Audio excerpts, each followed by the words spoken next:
Welcome back, one and all, to the RimWorld Continental Army series. As your rat daddy, I am just overjoyed that you could join me here today for yet another glorious, wonderful, adventurous episode. We have quite a bit going on this episode, and quite a bit that happened with the last episode, but first we have our Caravan returning from their trading mission with the French. Yes, indeed, Jonathan and his sharpshooters have finally returned home. It's a shame they missed all the action at the end of last episode with the massive frog raid fighting the tribes people, but of course now that they're finally home, we really need to buckle down on producing more sniper rifles for them and also building a production area for other types of weapons. So we actually ended up building a gunsmithing area. Now this gunsmithing building is quite small, but there is enough room for 3 people to be building guns at one time. We have built them a little heater, but we're also going to build them some nice comfy cottage chairs in there because these guns take a very long time, so they're going to be sitting and standing for long periods of time as well.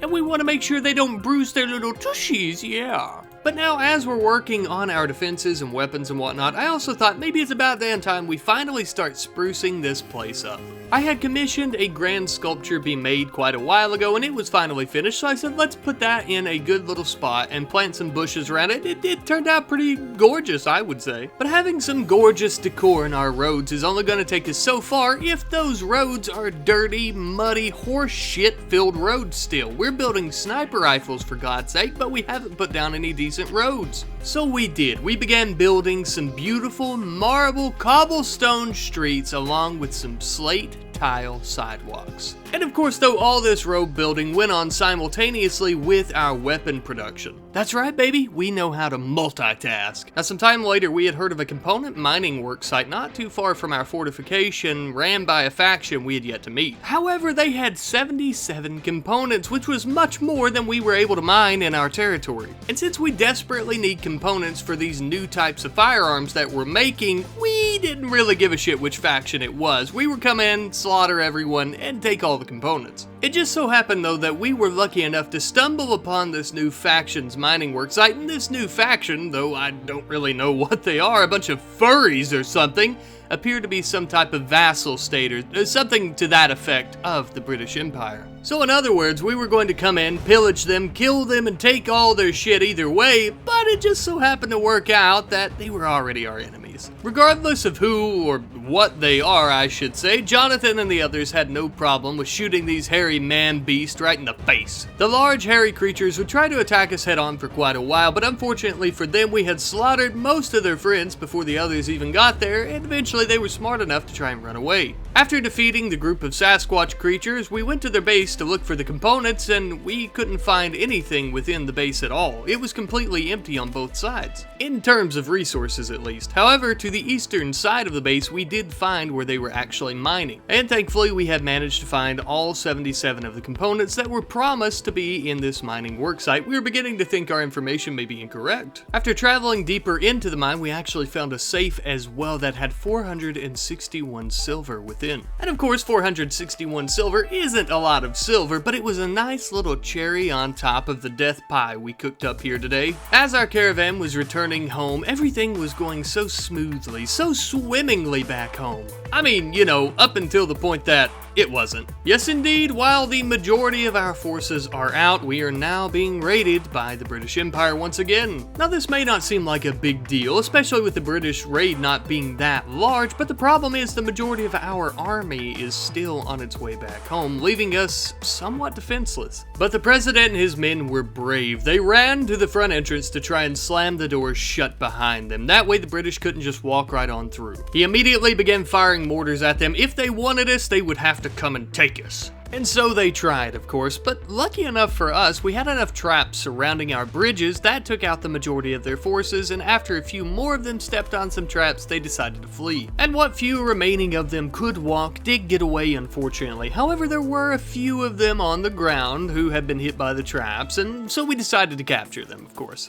They may be a bunch of filthy tea drinkers, but maybe we could convert them into militiamen or something of that sort, or like this one here that has unwavering loyalty, we could enslave him and sell him to the French as property. Look, don't even try to lecture me about morality and how that's not okay, Rat Knight. I never said we were good people. And as a matter of fact, I'm a damn dirty rat. But hey, in other news, once again, our caravan of soldiers has returned from their adventurous raiding of the mining worksite. It would also appear they managed to imprison one of those furry bastards and bring back with them. But of course, more importantly with them, they brought back those beautiful, gorgeous, scrumdiddlyumptious components, which was perfect. Now, there is something I forgot to mention last episode. We ended up having a megasloth self-tame at some point, and I only remembered once I caught him eating our rose bushes. So naturally, of course, there was only one logical conclusion. We would have to execute this megasloth for treason, to which of course we did, and we were quite pleased with the results. For not only did we execute a traitor, but we also got plenty of meat and leather out of the entire ordeal, and after we chopped him up, we also had his beautiful little head that we would then mount on a piece of wood. Now that's what I call justice. At some point, the inevitable happened and we had two new lovers. Turns out Hayo and Kenzaki were discussing a lovely spring or something, and she apparently became aroused. Well, goodness gracious, Hayo, old boy, I didn't know you had it in you. Congratulations.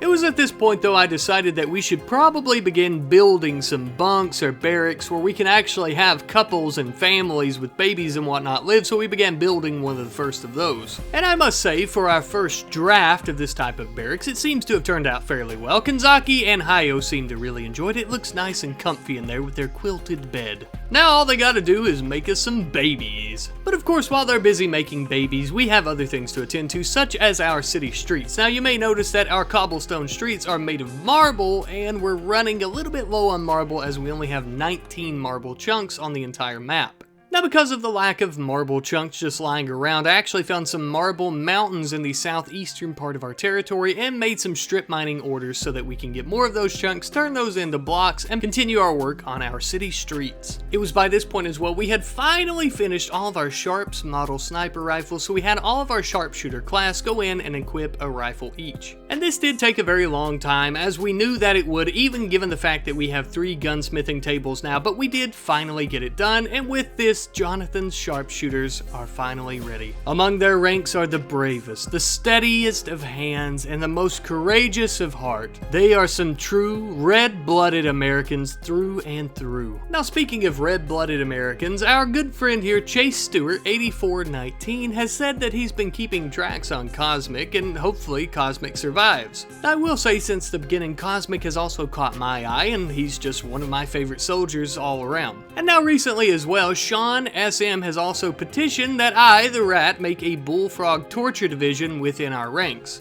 So with all that being said, and taking your comments and consideration into, well, consideration, I thought who better than Cosmic to have this special role as a bullfrog torturer. Of course, at some point, we're going to most likely add other soldiers to this class and division as well, but first we'll start with Cosmic. Now, he's of course going to need some new duds. And there was no one better than Beardy to begin working on a special soldier coat for our bullfrog torturer division that Cosmic can wear, and etc, etc. You understand what I'm getting at here. So after a while, the coat was finally completed, and also along with it we had a beautiful black top hat for Cosmic. And I will say that the design of Cosmic's bullfrog torture uniform is probably one of my favorites. I love it. It's kind of dark and brooding, and it gives off torturer vibes to me.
Well, just so happened, Cosmic did get some useful information out of his very first bullfrog interrogation. It turns out there's some type of ancient bullfrog structure right under our noses, right to the south of our fortification. Hell, we thought it was part of the mountain. After relaying the information to President Henry, he granted Cosmic a group of soldiers to take to the ancient structure so they could crack it open, see what secrets hide within, and then, I don't know, kill it, extract the secrets, whatever they need to do. Knowing the bullfrogs, though, God only knows what disgusting, horrific secrets lie within.